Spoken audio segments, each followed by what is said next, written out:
Ang kwentong ito ay hango sa totoong buhay. Mula ito sa isa nating kabayan na itago na lang natin sa pangalang Edgar. Taong 1967, probinsya ng Maguindanao. Uli lang maituring si Edgar nung kabataan. Nasawi ang mga magulang nang magkaroon ng engkwentro ang dalawang albularyo. Sa maling galaw ay sila ang tinamaan ng orasyon ng kamatayan. Ang pangyayaring ito ang nag-udyok upang pasukin ang mundo ng lihim na karunungan sa gabay ng isa pang albularyo na nakilala sa kabundukan, si Tatang Josebio, o mas kilala sa pangalang Tatang Sebio. 10 taong gulang si Edgar noong araw nang lumapit sa nasabing albularyo. Wala namang katanungan ang matanda. Maluwag siyang tinanggap sa tahanan, pinalaki at ginabayan. Sa paglipas ng mga taon, natutunan nito ang mga nararapat at sa pagsapit ng tamang oras na gamit sa pagliligtas ng buhay. Kadalasan na pinoproblema ng lugar ang mga may kaalaman sa kaliwa na basta-basta na lamang gumagamit ng mga orasyon. Maraming inosente ang natatamaan. O Edgar, buti nandito ka na. Tulungan mo nga akong gumawa ng mga pananggalag. Umaarangkada na naman yung mga kalokohan ng albularyo. Imbis na sila yung tumulong, sila pa'y nagbibigay ng sakit para magpagamot din sa kanila. Ay nako, bilisan mo ang pagkilos ha. Marami nang napinsala oh. Kakarating lamang ni Edgar mula sa panggagamot sa kabilang bayan. Maagang nagtungo sa kanilang tahanan ang asawa ng pasyente para humingi ng tulong. Natagalan din dahil meron pang tinulungan sa kalagitnaan ng daan. May nakasalubong na naghahanap ng manggagamot. Pareho namang nailigtas sa awa ng Diyos. Tatang, sa tingin niyo po ba, tatagal ba yung ganitong sitwasyon? Parang sa paglipas sa mga araw, lalo silang lumalala. Parami ng parami yung nabibiktima. Mabuti sana kung tumatagal yung pinapataw nilang sakit Kaso ang bilis. Yung iba ilang oras namamatay. Sa kabilang bayan, 2 naisalba ko Isang nagdadalang tao at isang ginang. Tang, hanapin na natin kung sinong may pakana niyan. Siya ang tugisin natin. Ganun naman po yun, hindi ba? Kung anong ugat, yun ang dapat putulin. Kasalukuyan silang naghahanda ng mga kagamitan sa gagawing ritual. Susubukan ng dalawa. Nabigyan ng proteksyon ang buong lugar upang marami ang maisalba. Sinubukan ko na Edgar. Nung mga nakaraang araw pati kahapon naglibot ako sa buong bayan. Nagtanong-tanong, naghanap. Pero malinis kumilos ang animal na yan. Wala man lang kahit kaunting bakas na iniwan. Tinanong ko na nga rin kung may nakita ba silang magkapatid na Mario at Pilo. Kaso wala. Saan kaya nagtatago ang dalawang yon? Ang magkapatid na Mario at Pilo, ito ang pinakaugat ng lahat kung bakit nagkakaroon ng sakit sa buong lugar. Sila din ang dahilan kung bakit namatay ang magulang ni Edgar. Pareho ang hagupit na nararanasan noon at ngayon. Kaya walang ibang maisip na salarin kung hindi ang mga ito. Bagamat walang matibay na pruweba, alam nila sa kanilang mga sarili na ito lang ang may kakayahan na gumawa ng ganitong antas ng ritual. Hindi ko pa nakakalimutan ang ginawa nila sa nanay at tatay ko. Makita ko lang yung dalawang yan. Sisiguraduhin kong didiretso sila sa impyerno. Mga demonyo sila. Tinapik ni Tatang Sebio ang binata upang pakalmahin. Edgar, alam kong dati mo pa gusto gumante sa mga yon. Hayaan mo, balang araw mangyayari yan. Kahit ako hindi na makapag-antay na makaharap ang magkapatid na yan Sa idwaan nila, maraming nadamay, kahit yung mag-ina ko nung araw pa Pero hindi bale na, mas mahalaga ang sitwasyon ng mga tao. Magkarga na tayo sa paligid para kahit papano meron silang proteksyon. Matapos mailagay sa pwesto ang mga gagamiting sangkap, gumuhit ng simbolo si Tatang Sebio sa lupa. gamit ang abo mula sa sinunog na kasangkapan. Naupo na rin sa tabi si Edgar. Sinimulan ang unang bahagi ng orasyon. Sa paglipas ng ilang sandali, mararamdaman ang pagbabago ng enerhiya sa lugar. Tila ba may lumulukob na puwersa na nagbibigay ng kapayapaan sa lahat. Ilang sandali pa, natapos na ang dalawa, kaso nga lang may naramdaman si Tatang Sebio. Anong problema, Tang? May nakikita po ba kayo? Kagad inalalayan ni Edgar ang matanda. Isa sa mga kakayahan nito ay makita sa isipan ang banta sa paligid. Hindi man malinaw, pero nakikita ang mga figura. Isang pangitain. Tao. Madilim ang ora. Maganda kay Edgar. Pakiramdam ko darating sila sa tahanan mamayang gabi. O baka nasa ibang panig ng lugar. Manatili kang alerto para makasaklolo kagad kung kinakailangan. Pahingi muna ng tubig. Natuyo ang lalamunan ko. Sa tuwing mararanasan nito ni Tatang Sebio, isa sa epekto ang panghihina ng katawan at pagkauhaw. Paminsan ay lalagnatin at mawawalan pa ng boses. Depende kung gaano kalakas ang banta. Sige na, Tatang, magpahinga po muna kayo. Sapat na nagawa nating pananggalang para bigyan ng proteksyon ng mga tao. Siguro naman, kahit papano, mababawasan ang masamang mangyayari. Huwag kang magpapakampante. Malakas ang puwersa ng kalaban. Maaaring isang nakita ko sa pangitain. Pero alam ko, meron siyang makasama. Sana lang makayanan natin ang laban. Walang ibang maaasahan sa lugar na ito kung hindi tayong dalawa lang. Napabuntong hininga si Edgar.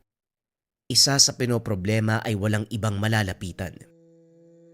Sa nakalipas sa mga taon, tanging sila lang ni Tatang Sebio ang lumalaban sa iba't ibang banta ng panganib, kabilang na ang pagsalakay ng mga aswang, hagupit ng mambabarang sa mga pasyenteng nagpapagamot, at ang pinakamalala, albularyo kontra albularyo. Kung meron lang sana tayong mahihingian ng ibang tulong sa lugar natin, madali tayong makakakilos. Kung hindi lang kinain ng kademonyohan ng katauhan ng magkapatid na albularyo, hindi sana aabot sa ganitong sitwasyon. Ituring mo itong pagsubok sa atin. Magpakatatag ka, iho. Tumango si Edgar. Inayos ang higaan ng matanda para makapagpahinga na. Nang mga sumunod na sandali, inasikaso niya ang pasyente. Aligaga si Edgar dahil hindi matigil sa pag-iyak ang bata. Namamaga ang kanang braso nito. Namumutla na rin at hirap nang idilat ang mga mata. Nang hindi na makayanan ng ilang gamutan, ginising niya si Tatang Sebio. Aba, biktima ng sabwag. Malala ang sugat. Ilang oras nang nakalipas magmula ng nakagat. Sana dinala nyo ng mas maaga para naagapan, hindi sana lumala.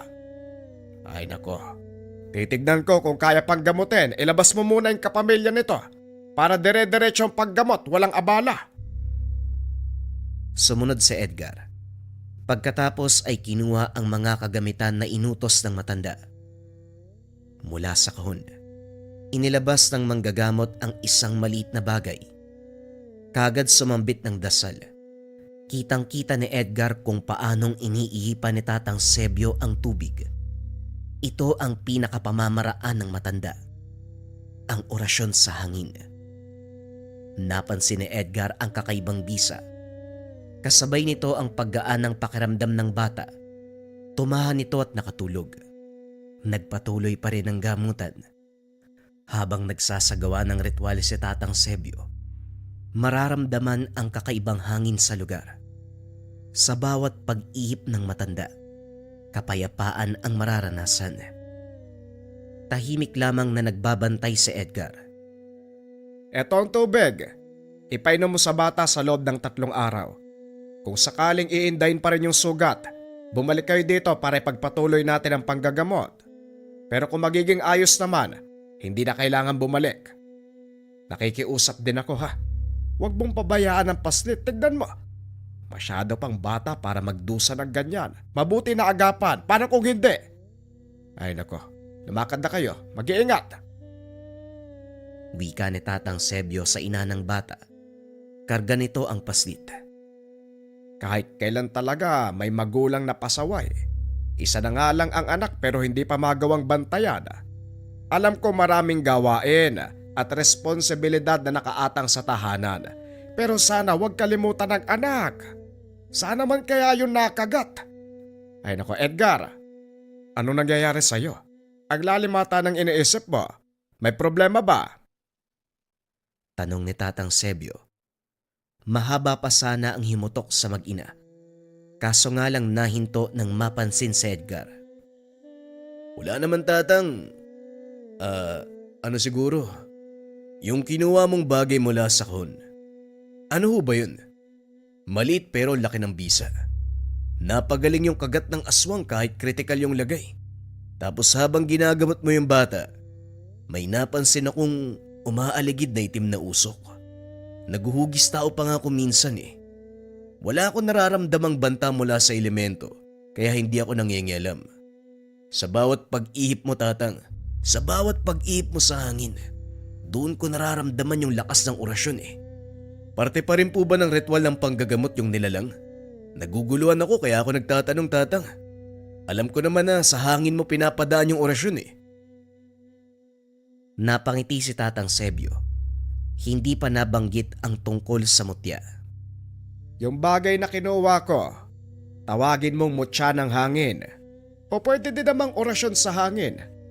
Sa buong buhay ko bilang albularyo, ang mutya sa hangin ang nagbibigay sa akin ng lakas, kaalaman at gabay sa lahat ng ginagawa ko. Mapalabanan kontra sa iba't ibang karamdaman, aswang, banta ng mga elemento sa paligid, mabisa ang mutya na ito. Maraming nagagawa, kusang nagbibigay ng solusyon sa mga suliranin. Tugon ni Tatang Sebio. Sabay labas ng mutya. Napakaganda ng itsura. Sobrang pulido ng pagkaputi. Kasing laki ng butil ng munggo. Nakuha ito ni Tatang Eusebio ng mga panahon na nagdedebosyon sa kabundukan. Unang kita pa lang niya sa bagay, alam niya na pinagkalooban siya ng mutya. Eksaktong pagkatapos ng debosyon, kakaibang ihip ng hangin ang dumampi sa kanyang balat. Nalaglag sa mismong harapan. Ang mutya ng hangin, ang puting bato. Magmula ng araw na yun, ginamit niya ito sa panggagamot at iba pang gawain na may kinalaman sa tungkulin. Matagal na panahon na nang huling maipamalas ang lakas ng mutya. Hindi ko nga alam na magagamit ko ulit itong mutya ng hangin eh. Nilalabas ko lang to sa mga pagkakataon kapag merong kalaban na sobrang lakas. Sa awa ng may kapal, sa mga panahon na nakalipas, hindi pa sobrang kinakailangan ng pinakabisa ng mutya ng hangin. Pero ngayon, nararamdaman kong kakailanganin na. Yun naman pala manong eh. E di gamitin na natin yan para sa kumakalat na sakit ngayon. Para matapos na natin yung ugat ng problema. Ngumiti si Tatang Sebio matapos magsalita ni Edgar sa itsura ng matanda. Para bang matagal niya nang inaantay na sabihin ito sa kanya ng binata. Unti-unti ka nang hinihinog ng panahon at pagkakataon bata. O sige, kung yan ang gusto mo, gagamitin natin ang mutya ng hangin.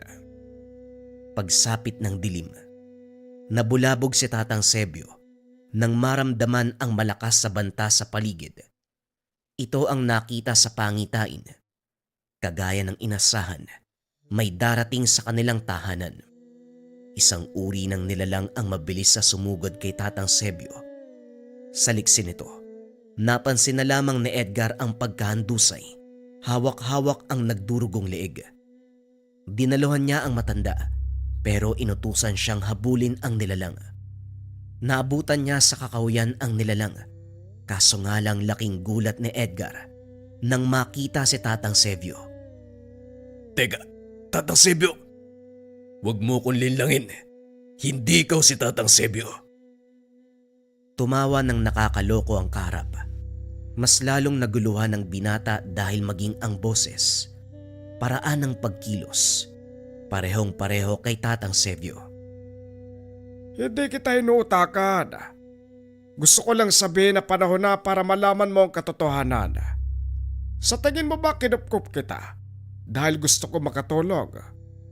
Edgar, maraming bagay kang hindi nalalaman. Kabilang na dito ang tunay na pakay ko sa'yo. Kahit anong sabihin mo, hindi ako maniniwala sa'yo.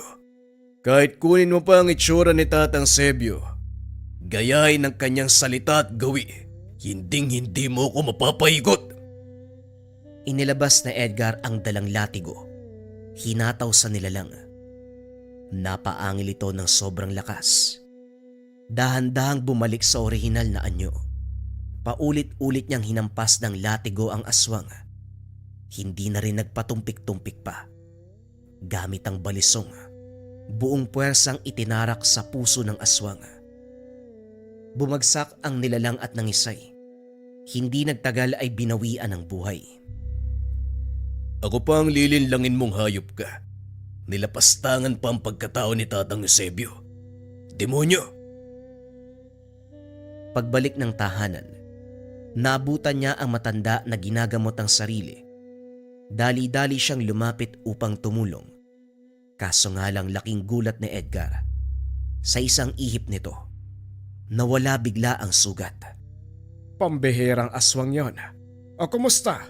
Naabutan mo ba? Oo, Tatang. Nailigpit ko na rin yung demonyong yun. Nakakainis nga eh. Ginamit pa yung itsura nyo para linlangin ako. Akala niya siguro madali ako mauutakan. Mabuti kung ganon. Pero baka may kulang ka. Iba't ibang uri ng nilalangan nakakalaban natin. Sila ang tipo ng aswang na kayang magpalit ng anyo, kayang pekein ng kamatayan para magmukhang kapanipaniwala sa harapan ng manunugis. Bumabalik lamang siya sa tunay na katawan. Kumbaga, kaluluwa ng ibang tao ang napuksa mo. Ano ho? Paano naman po mangyayari yun? Nasaksak ko pa nga yung aswang eh. Ito na ang sinasabi ko. Ibang uri ang makakalaban natin. Mataas ang kaalaman sa paggamit ng sabulag at mga orasyon. Ang kalaban natin, kalahating albularyo, kalahating aswag. Sa pamamagitan ng kaalaman niya sa orasyon, ginagamit niya ang katawan ng ibang nilalang para biktimahin ang taong balak na kalabanin. Malilin lang ang kalaban, mapapaniwalang napatay ang halimaw. Anong nangyari sa laban niyo? Hindi ka sobrang nahirapan, hindi ba? Binalikan ni Edgar sa isipan ang nangyaring sagupan. Tama ang matanda. Hindi siya nahirapan sa labanan. At sa sandaling nailigpit ang katawan ay parang nag-iba ang itsura. Hindi masyadong pinansin dahil wala pang ideya sa ganitong uri ng pamamaraan. Pambihira kung ganun pala naisan ako ah. Akala ko pa naman naiganti ko kayo. Kalmahan mo lang, Edgar. Ang nangyayaring sagupaan ngayon, iba sa mga naranasan mo. Kung noon kailangan ng dahas, ngayon ay mahabang pasensya at lalim ng isipan ang kailangang paganahin. Wala pong problema, Tatang. Sabihin niyo lang po sa akin na mga dapat gawin. Ako nang bahalang kumilos. Nang mga sumunod na araw ang binata lamang ang humarap sa mga pasyente. Dito na rin napansin na may kakaiba kay Tatang Sebio. Likas sa matanda ang pagsasagawa ng mga orasyon tuwing sasapit ang 6:00 ng hapon. Pero sa pagkakataong ito iba ang sinasambit. Malayong malayo sa dating naririnig ng binata. Kasabay nito, napapansin niya ang maraming itim na elemento umaaligid sa buong tahanan. Hindi na masyadong pagtutuunan ng pansin ng sitwasyon. Kaso habang tumatagal, mas lalong hindi niya nauunawaan. Isang araw inutusan siya ni Tatang Sebio na mamili ng iilang gamit sa bayan. Nakasalamuhan niya si Mario, isa sa magkapatid na albularyo na pinaghihinalaan na pumatay sa kanyang mga magulang. Sa galit ay hindi na nakapagpigil. Nilapitan at sinuntok. Walang ibang tao sa paligid, kung kaya't magagawa niya kung ano man ang nais. Natigilan lamang nang mapansin na hindi ito lumalaban. Huwag mo kong daanin sa ganyan mo. Huwag kang magpaka-inosente. Lumaban ka. Kayo ng kapatid mo. Kayo ang pumatay sa mga magulang ko. At kayo ang dahilan ng lahat na nangyayari dito. Sandali lang bata. Naiintindihan ko ang galit mo. Pero ako mismo ang magsasabi. Wala akong kinalaman sa pagkamatay ng mga magulang mo. Oo, magkapatid kami ni Pilo. Nagkaroon ng alitan sa pagitan naming dalawa noong araw. Sa akin dapat tatama ang orasyon na ibinato niya. Kaso nga lang nakontra ko, kaya iba ang tinamaan ng kamatayan. Hindi natin maibabalik ang tapos na. Kung may dapat kang singilin, si Pilo, hindi ako. Wala akong pakialam kahit anong sabihin mo. Dahil sa alitan yung magkapatid, nadadamay ang mga inosente. Kahit si Pilo ang nagbigay ng sumpa, kung hindi dahil sa'yo, hindi niya gagawin ang bagay na yun. Maghulos dili ka. Nararamdaman ko sa'yo si Pilo. Kay Tatang Sebio ka lumaki, hindi ba? May nanggugulo ba sa inyo ngayon? Napakunot ang noon ni Edgar. Iniiba ni Mario ang usapan. Ayaw sanang pansinin, pero nakakaramdam na rin. Tutal tayong dalawa lang ang nandito. Pagbibigyan kita sa ganyang usapin. May banta sa mga tao. Nagbibigay ng kung anong sakit. Kapareho ng nangyari sa mga magulang ko. Kamatayan. Pero bakit mo nasabi sa akin na naaamoy mo si Pilo? Hindi ko maintindihan. Lumapit si Mario sa binata. Inamoy ang hangin. Naguguluhan lalo si Edgar nang kumuha ng pangontra ang albularyo. Isinaboy sa kanyang panan. Pagkatapos ay nagsagawa ng maiksing orasyon. Unti-unti siyang nakaramdam ng kaginhawaan. Hanggang sa ngayon pala, hindi pa rin tumitigil si Pilo. Nung araw na lumala ang pag-aaway naming magkapatid, naroon si Tatang Sebio para umawat. Dahil kumakalat na sa lahat ng tao ang ginagawa ni Pilo. Kaso nga lang hindi napigilan ni Tatang, pero napuruhan niya ang kapatid ko. Nagtamo ng malubang sugat sa kanang dibdib, dahilan para maparalisa ang kalahating katawan. Marahil ito ang dahilan kung bakit dinadanas niya ang orasyon ng kamatayan. Baka naghihiganti si Pilo. Ugali yon ng kapatid ko. Kapag merong nangialam, hindi niya tatantanan.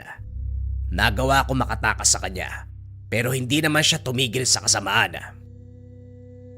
Napatitig si Edgar sa albularyo.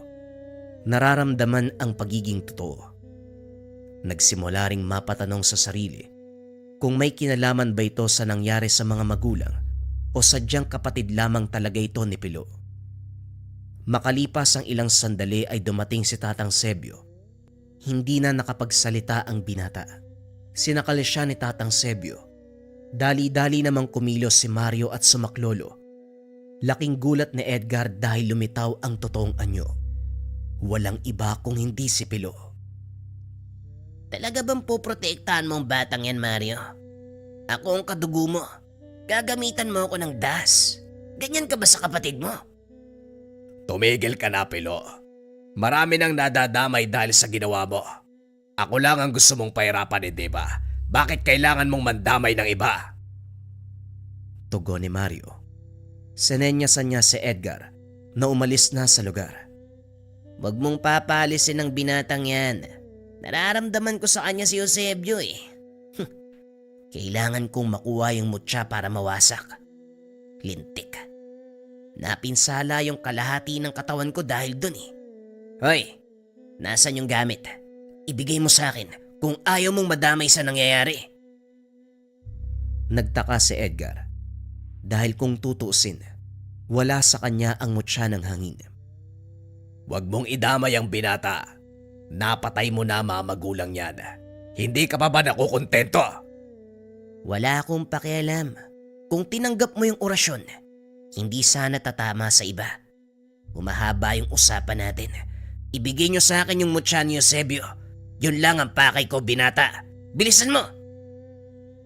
Lalapit sana si Pilo kay Edgar pero humarang kagad si Mario. Sa puntong ito nagbuno ang dalawa. Dali-daling tumakas ang binata bago maipit sa sitwasyon. Lakad-takbo ang ginawa.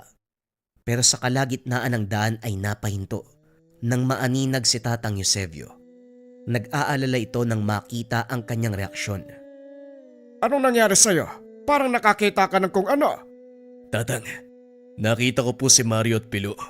Naglalaban po yung dalawa ngayon. Hindi ko maintindihan kung bakit ako tinulungan ni Mario eh. Hayaan mo silang dalawa. Halika na, umuwi na tayo. Hindi maunawaan ni Edgar ang nararamdaman. Nauna siya sa paglakad. Nakasunod si Tatang Sebio. Sa paglipas ng ilang sandali, hindi siya mapalagay sa pakiramdam para bang merong mali. Paunti-unti ay kinikalabutan nang maamoy ang samyo. Sinubukang makiramdam sa pag-aakalang may umaaligid sa kanila. Kaso nga lang napagtanto na nanggagaling sa matanda ang nararamdaman. Sinadya ng binatang umarteng natapilok upang masilip sa pagitan ng mga binte ang nasa likuran. Ganun na lamang ang takot na naramdaman. Isang aswang ang nakasunod sa kanya. Dali-dali niya itong tinutukan ng itak. Kahit kailan talaga, hindi kayo titigil. Tama nga si Tatang Sebio. Labanan ng utak ang nangyayari ngayon. Matapos magsalita ni Edgar, muling nagbago ang anyo ng nasa harapan. Walang iba kung hindi si Pilo. Magaling palang magturo si Eusebio. Nabasag mo yung sa bulag ko ah. Hoy, pagbibigyan kita. Tatanggalin ko yung pangalan mo sa listahan ng mga papatayin ko. Basta ibigay mo sa akin ang mutya. Bakit ba gusto mong makuha yung mutya? Ano bang mapapala mo sa bagay na yun? Wala ka nang pakialam kung ano man ang nais ko o kung ano man ang mapapala ko. Nararamdaman ko sa iyo ang mutya, kaya ikaw ang sinundan ko. Ibigay mo sa akin o papatayin kita. Kahit ilibing mo ko ng buhay, wala kang makukuhang mutya sa akin. Wala sa akin ang hinahanap mo. Kung gusto mo, kunin mo kay Tatang Eusebio. Sasamahan pa kita sa kanya. Kayong dalaway magtos. Matapos magsalita ni Edgar, napapayag niya si Pilo. Ngumiti ng nakakaloko si Edgar pero hindi na ito napansin ni Pilo. Pagdating sa tahanan, kagad nakulong si Pilo sa ginawang patibong ni Tatang Sebio. Kagad nagpalit ng anyo at sinubukang tumakas, kaso nga lang hindi na magawa. Ang sobrang kasakiman at pagnanais, yan ang nagtulak sa'yo, Pilo, para lumantad. Ikaw mismo ang naglagay sa sarili mo sa kapamakan. Napinsala na ang kalahati ng katawan mo. Hindi ka pa rin nagtatanda. Kung sa palagay mo, mapipigi.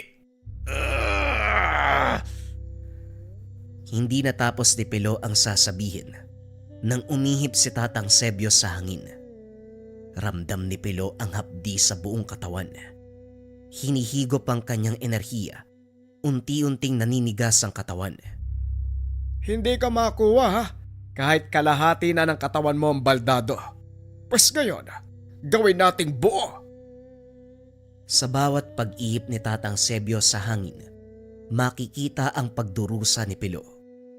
Dahan-dahang naninigas ang buong katawan. Maging ang kanyang balat, unti-unting nagbabago, nagiging bato. Buhay pa si Pilo, pero parang patay na rin. Hindi na may gagalaw ang katawan. Hindi na makakapagsalita. Walang pang-amoy, walang maririnig.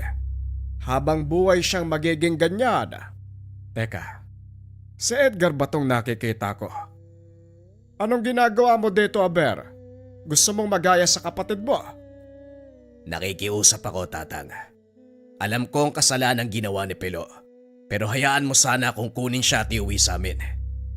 Hindi ko gugustuhin na iligtas sa kapatid ko dahil ang tanging nais niya ay patayin din ako.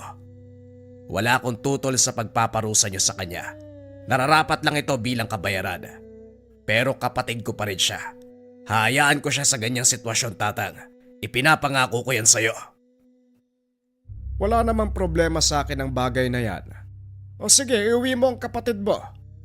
Pero ito ang mangyayari sa oras na sumaway ka.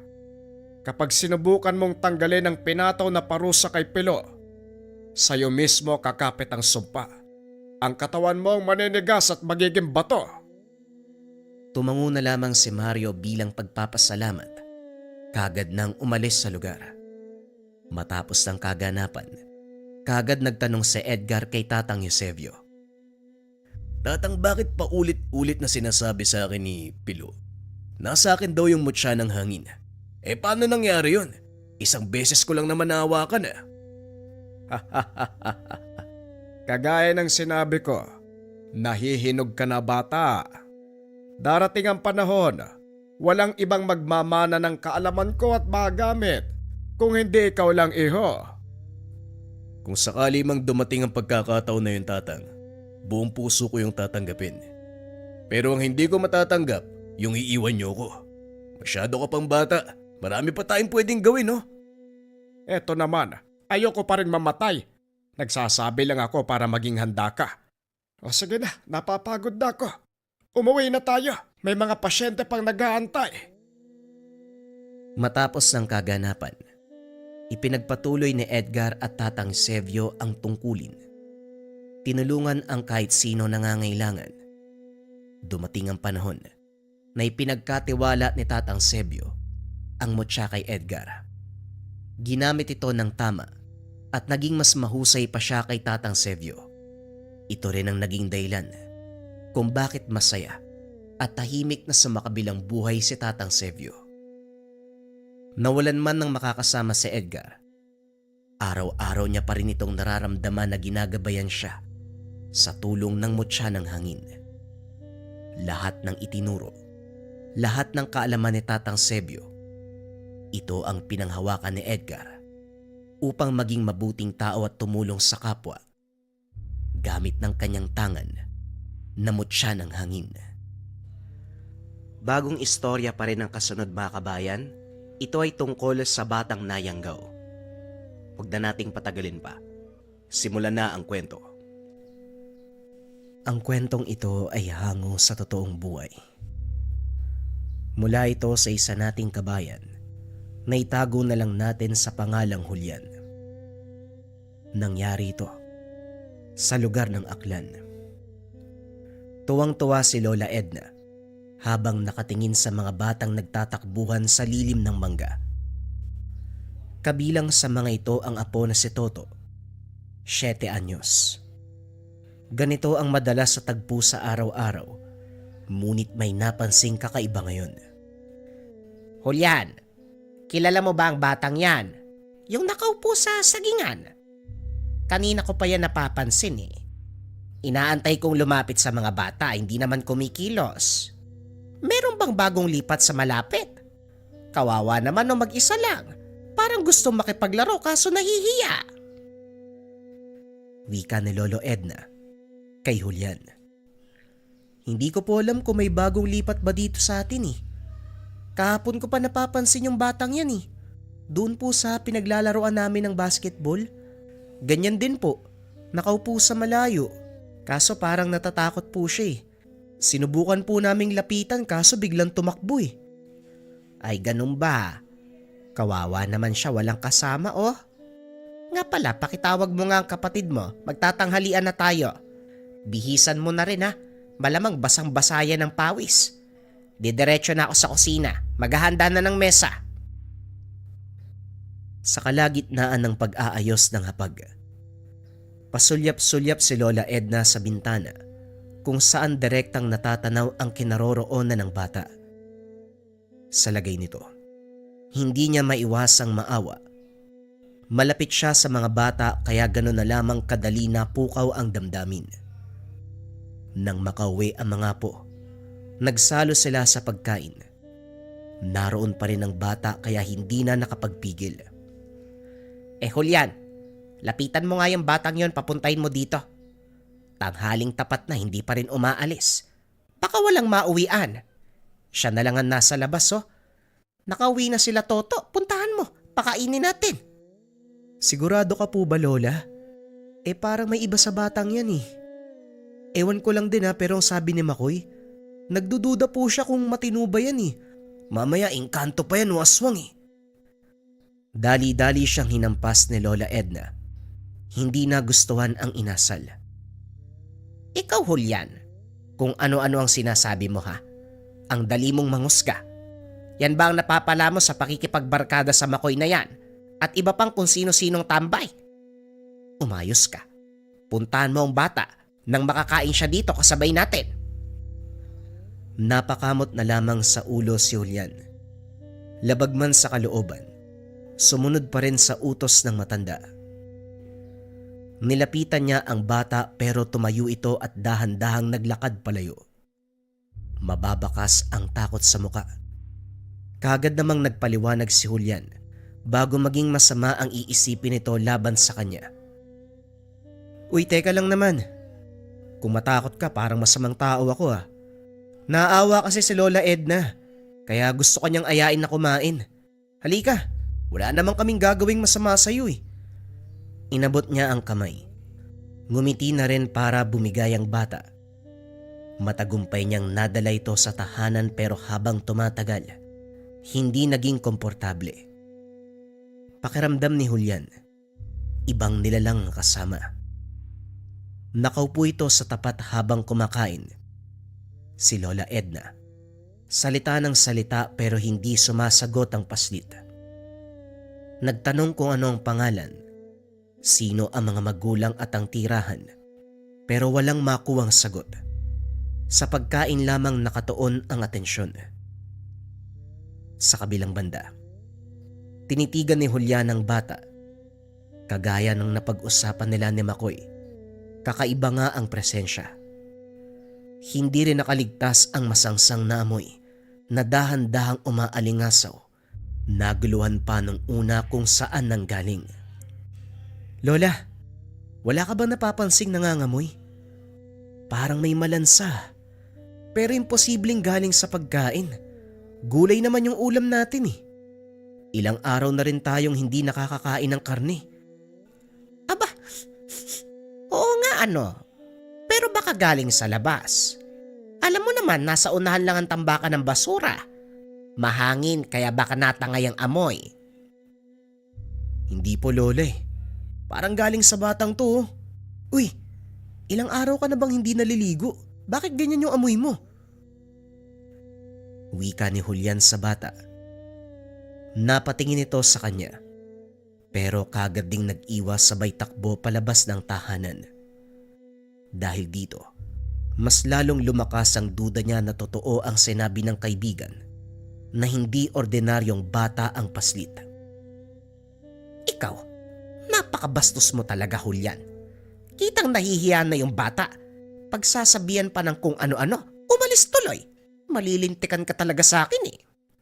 Ikaw Toto, tandaan mo ha, yung batang yun. Huwag kang makikipagkaibigan. Huwag kang lalapit. Bahala ka, kakagating ka nun. Wika niya sa kapatid na si Toto. Sila na lamang dalawa ang nagpatuloy sa pagkain dahil nawalan ng gana si Lola Edna. Umalis ito. Nagtungo ng sala para makinig sa radyo. Pagsapit ng hapon, bumalik si Julian sa bakanteng lote kung saan sila madalas na naglalaro ng basketball kasama ang mga kaibigan. Sila pa lang ni Makoy ang dumating. Habang nagpapamalas ng galing sa laro, napag-usapan nila ang bata. Nakita ko uli yung bata kahapon ah. Yung sinabi mong hindi ordinaryo. Nakasama namin saglit eh. Nakasalo sa pagkainan, tama ka nga. Kakaiba yung presensya nun tapos nangangamoy. Malansa na parang may langis sa katawan. Ewan, hindi ko mailarawan eh. Ay nako, unang tingin pa lang duda na talaga ako dun eh. Hindi naman sa nagmamagaling. Pero alam mo 'di ba, ang tingero ang yumao kong lolo. Nasasabi niya sa akin, kaya may alam ako sa mga bagay-bagay pagdating sa ganyan. Minsan pa nga akong tinuruan eh, kung paanong mamuksa. Kaso hindi lang natuloy kasi sumakabilang buhay si lolo. Basta pare, huwag ka magpapalin lang sa batang yon, masama ang kutob ko. Tugon ni Makoy. May ba tayo? Paano ba malalaman ko nung pakay ng aswang sa isang lugar? Pati yung mga kilos na kahina-hinala. Para alam ko kung anong gagawin kung sakali.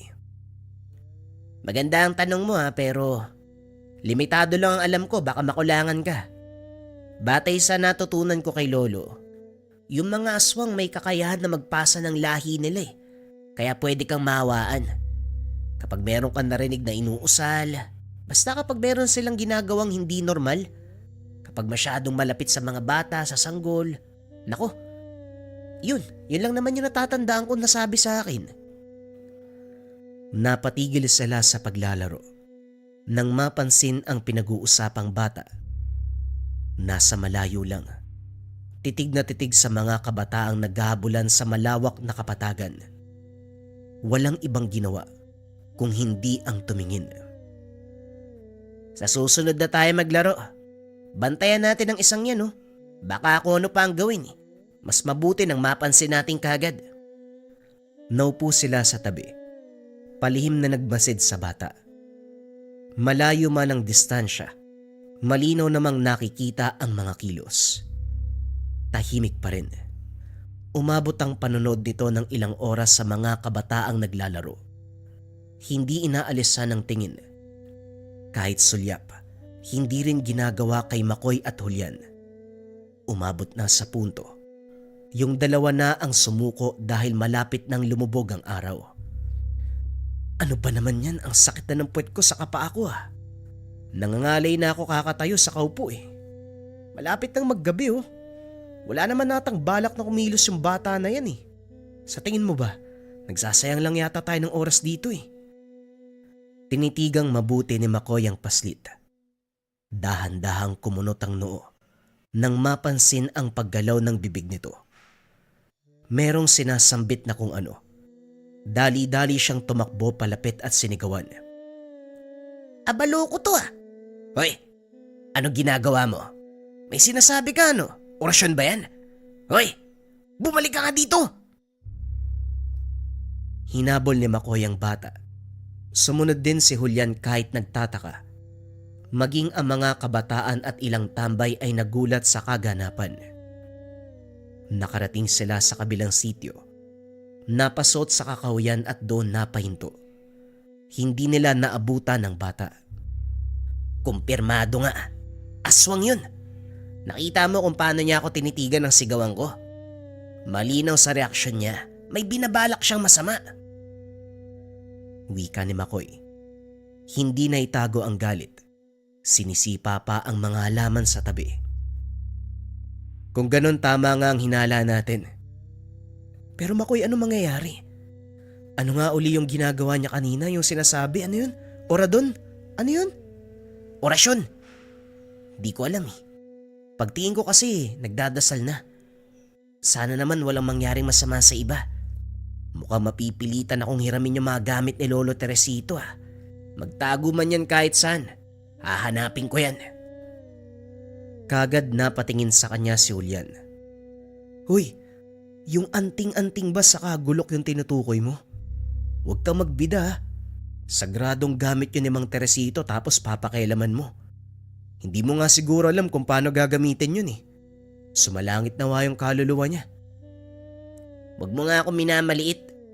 Oo, maiksing panahon lang ang ginugol ni Lolo para turuan ako. Wala eh, kinuha kagad ng may kapal.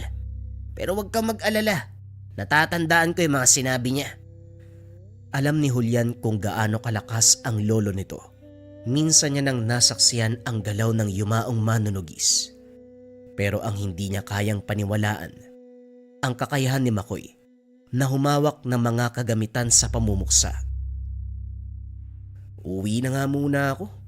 Pumasok yata sa utak mo yung hangin nung nagtakbuhan tayo kanina eh. Puro kakalokohan.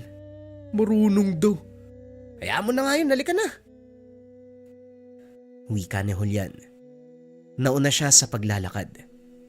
Ipinagtatanggol pa ni Makoy ang sarili pero hindi na pinakinggan. Pagbalik ng tahanan, naabutan ni Julian si Lola Edna na kakagaling lang sa kapitbahay. Sabay silang dumating mula sa kanika nilang lakad. Magtatanong sana kung ano ang ginawa nito roon. Hindi ugali ng matanda ang sumadya sa ibang bahay. Julian, nako, huwag kang aalis ng tahanan. Tignan mo yung apo ni Aling Dina. Iyak ng iyak dahil masama ang pakiramdam. Ang taas ng lagnat, ayun nagwawala. Ang sabi nila, baka nakasagi ng engkanto kaya naging ganon. Si Lola naman ako pa yung pinagsabihan ng ganyan. Si Toto po yung pagsabihan nyo. Kaya ko na ang sarili ko. Hindi ko kailangan ng paalala. Yan ka na naman ha. Ayusin mo yung pagsagot mo kung ayaw mong malintikan. Hindi ko pa nakakalimutan yung ginawa mong pambabastos dun sa pagkainan. Dinadagdagan mo na naman. Kapag ikaw hindi ko natansya ha? Nga pala, punta mo si Toto doon kila Aling Dina. Nakichismis din sa nagaganap eh. Kita nyo na po yan. Ako yung pinagsasabihan nyo. Tapos yung dapat paalalahanan, nandun pala sa bahay. Si Lola talaga. Sige ho, pupuntahan ko na. Pagdating sa tahanan, naabutan niyang nagwawala ang apo ni Aling Dina. Kaedad ito ng kapatid niya. Matalik na kaibigan at kalaro sa araw-araw. Nang pagmasdang mabuti ang bata, nawawala ito sa sarili. Naghahagis na mga gamit. Hinahampas ang sariling ulo. Hindi matigil sa pag-iyak na para bang may masakit sa kaloob-looban. Nababahala na rin ang nakakatandang kasama dahil ito pa lamang ang unang beses na nangyari ito. Nang makita ni Julian ang kapatid, kinalabit niya ito at pinuwi. "O ikaw bata ka, anong ginagawa mo dito? Tsismoso ka ba? Umuwi ka nga dun." Kuya, bakit po nagkaganon si Memot? Ang saya namin kanina, naglalaro kami. Tapos umuwi po siya sumisigaw. Umiyak na lang bigla. Ano pong meron, kuya? Tanong ni Toto. Huminto ito sa paglalakad. Inosenteng tumingin sa kanya. Ewan, hindi ko alam. Mas mabuti pa siguro, umuwi na tayo bago pa mapalo ni Lola Edna. Gabi na o nasa labas ka pa. Sa ginagawa mong yan, pati ako mapipingot sa tenga eh. Bilisan mo na. Ilang oras ang lumipas matapos silang makauwi ng bahay. Nalimpungatan si Julian sa ingay ng kapitbahay. May distansya naman. Kaso sa sobrang tahimik ng paligid, naririnig ang pag-iyak ng bata, ang apo ni Aling Dina. Hindi siya makatulog kaya sa sala na lamang naupo. Inaantay kung kailan matatahimik. Pero madaling araw na, ganun pa rin ang sitwasyon. Sa inis niya, sumilip sa bintana para tignan kung pwede bang lumabas. Balak sanang makiusisa sa nangyayari. Pagbukas niya, meron siyang napansing nakadapa. Itim ang hubog. Nasa manggahan. Dahan-dahang gumagapang. Bigla siyang hindi nakagalaw. Nagbago ang hugis ng anino. Naging tao. Hindi siya nakakilos. Nagulat sa nakita. Nanatiling nakatayo hanggang sa bumalik sa ulirat. Ang kasunod na namalayan, ang sigawan mula sa tahanan ni Aling Dina. Hoy Julian, huwag kang magkakamaling lumabas. Hindi natin alam kung anong nangyayari. Baka mamaya, may masamang loob dyan, mandamay pa. Diyan ka lang. Wika ni Lola Edna. Nakita niya si Makoy na tumatakbo. Nagtungo sa kabilang bahay, kaya gusto sanang pumunta. Lola, nandun po si Makoy tumatakbo. Mas mabuti nga pumunta ako dun para makatulong eh. Baka mamaya, kung ano pang mangyari dun, kawawa naman. Puro mga bata pa naman yung kasama ni Aling Dina. Aba bakit may magagawa ka ba, Aber? Para lumaban kung sakali may masamang tao sa loob, ay magtigil ka. Walang nagawa si Julian kung hindi pakinggan na lamang ang ingay. Ilang sandali pa, hindi lang naglalaki ang boses ang narinig. May sumisigaw pa ng aswang. Yan na nga ba ang sinasabi ko eh. Hindi na lang masamang tao yun ang gugulo. May halimaw pa, Diyos ko. Huwag niyo kaming pabayaan. Kagad sinarado ang bintana at pintuan upang masiguro ang kaligtasan. Sa kabilang banda, sinikap ni Julian na malaman ang nangyayari sa labas. Lumipat siya sa kanyang kwarto at doon sumilip. Nakarap ang bintana sa tahanan ni Aling Dina. At kahit may kalayuan, nakikita pa rin ang kaganapan dahil maliwanag ang buwan ng mga sandaling iyon. Nakita niya si Makoy na tumatakbo pabalik. Uy Makoy, anong nangyari? Bakit biglang nagkagulo? May aswang ba? Yun yung sigawan kanina eh. Hindi ako sigurado, wala ako nakita eh. Basta may tumakbo dun sa likod eh. Sumisigaw sila ng aswang, kaya hinabol ko pero wala ako naabutan. Wala din ako napansing amoy. Baka nga nagkamali lang sila. Alam mo naman yung mga tao dito sa atin. Basta gabi tapos merong kaluskos, aswang kagad yung sinisisi. Sandali nga, yan yung gulok ng lolo mo ha. Bakit dala mo?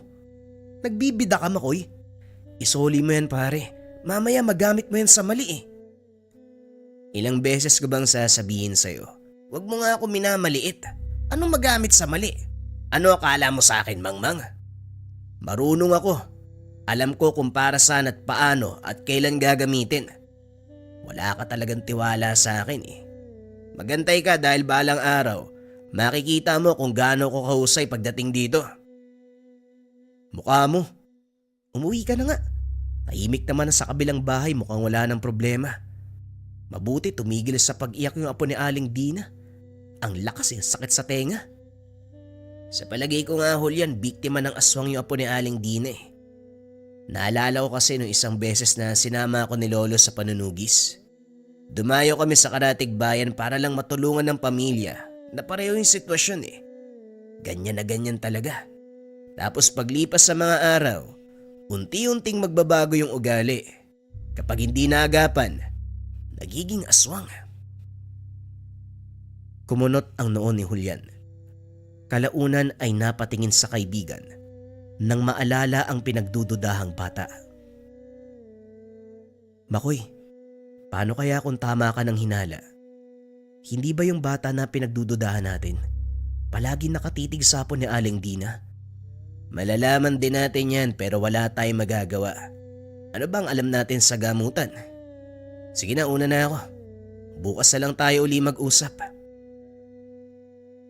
Pagkatapos ng gabing iyon, mabilis na lumipas ang ilang araw. Wala namang nangyaring kakaiba.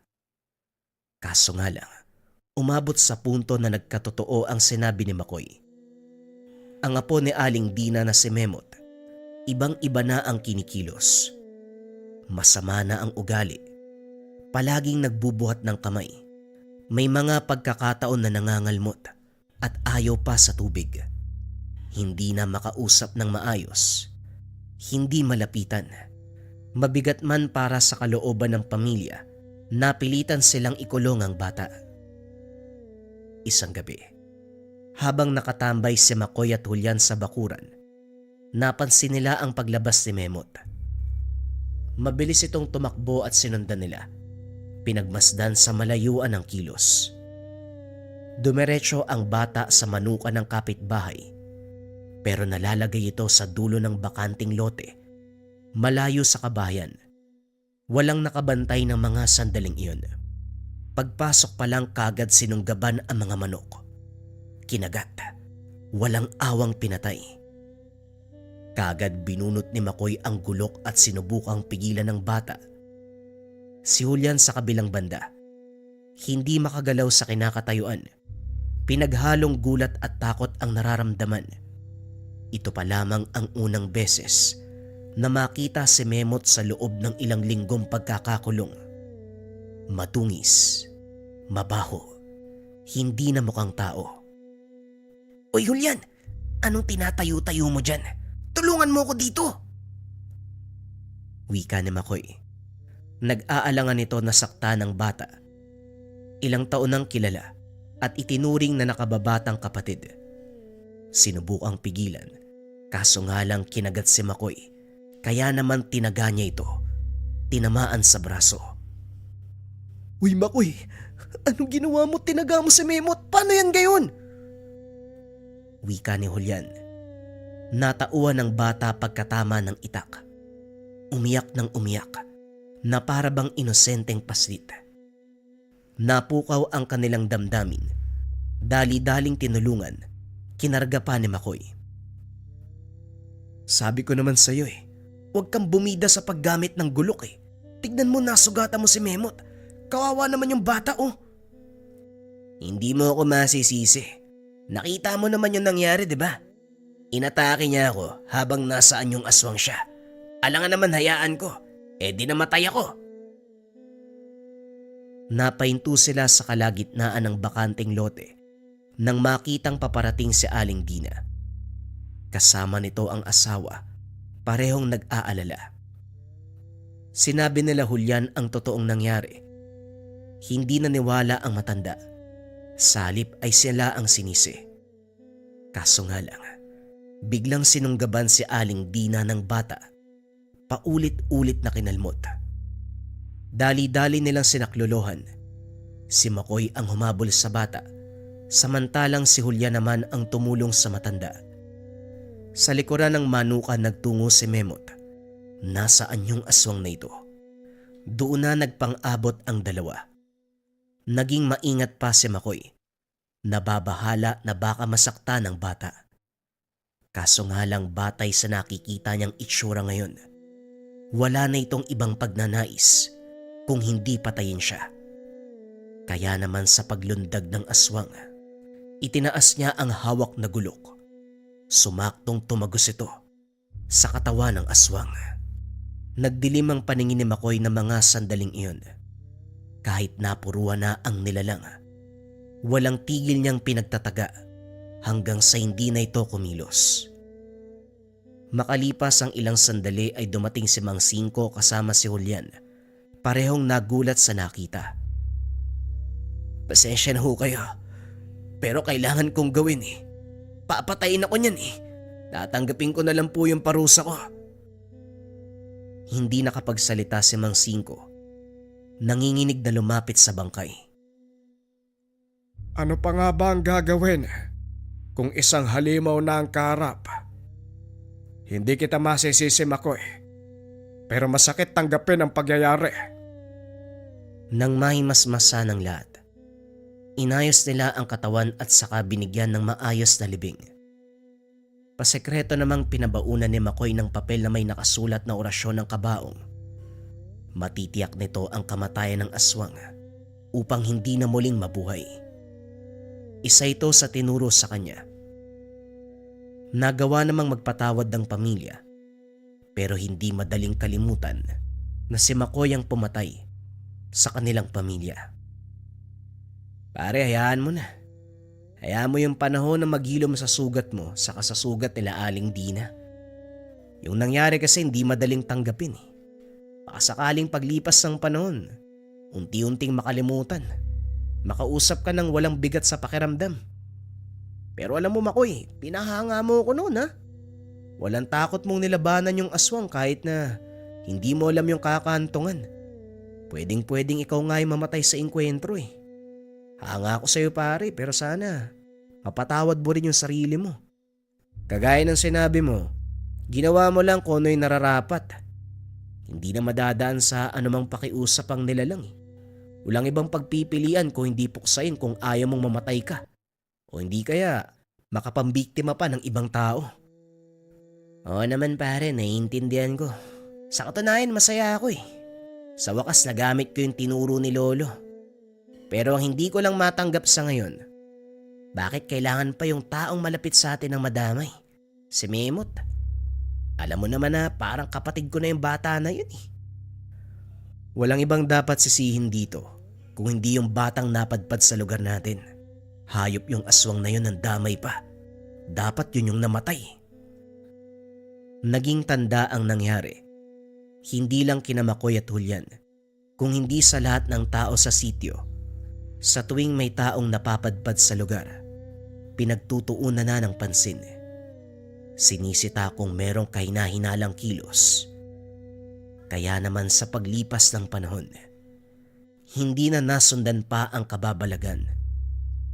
Kaso nga lang ang pinakamasakit tanggapin, hindi rin nakita ang bata na pinagbibintangan na nanghawa ng pagkaaswang.